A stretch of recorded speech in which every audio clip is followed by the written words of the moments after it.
การเข้าไปในความสัมพันธ์ที่เป็นพิษมักจะเกิดขึ้นเทื่อละก้าวและมันก็เป็น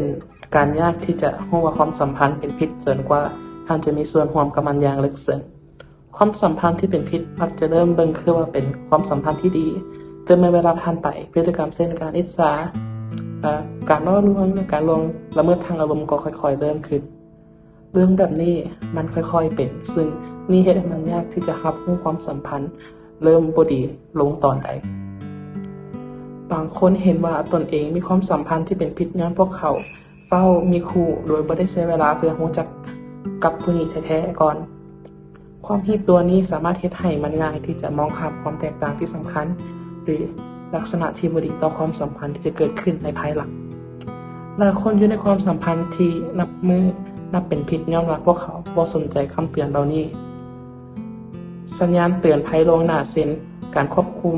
การประพฤติการล่อลวงหรือการขัดความเคารพ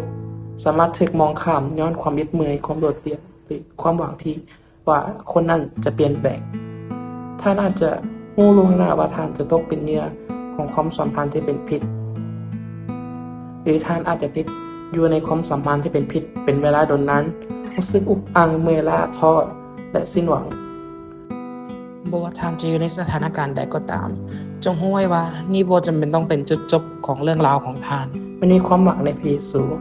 พระองค์สามารถเขียนเรื่องของท่านขึ้นใหม่เปลี่ยนมันเข้าไปในการรักษาและความสุขท่านบ่จำเป็นต้องต่อสู้หรือรู้สึกโดดเดี่ยวพระเยซูสามารถเปลี่ยนความเจ็บปวดของท่านให้กลายเป็นสิ่งที่สวยงามอัศจรรย์และอุ่นใจ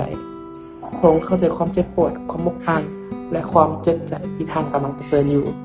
พระองค์บ่เพียงแต่ให้การบรรเทาทุกข์ชั่วคราวเท่านั้นพระองค์ให้การปิ่นปัวที่แท้จริงและความสงบที่มั่นคงพระองค์สามารถช่วยท่านให้เห็นคุณค่าของตัวท่านเองเซายั้งและฟื้นฟูความหวังของท่านเป็นอย่างท่านจึงบ่ลองเอิ้นหาพระเยซูในมื้อนี้ข้าพเจ้าอวยพร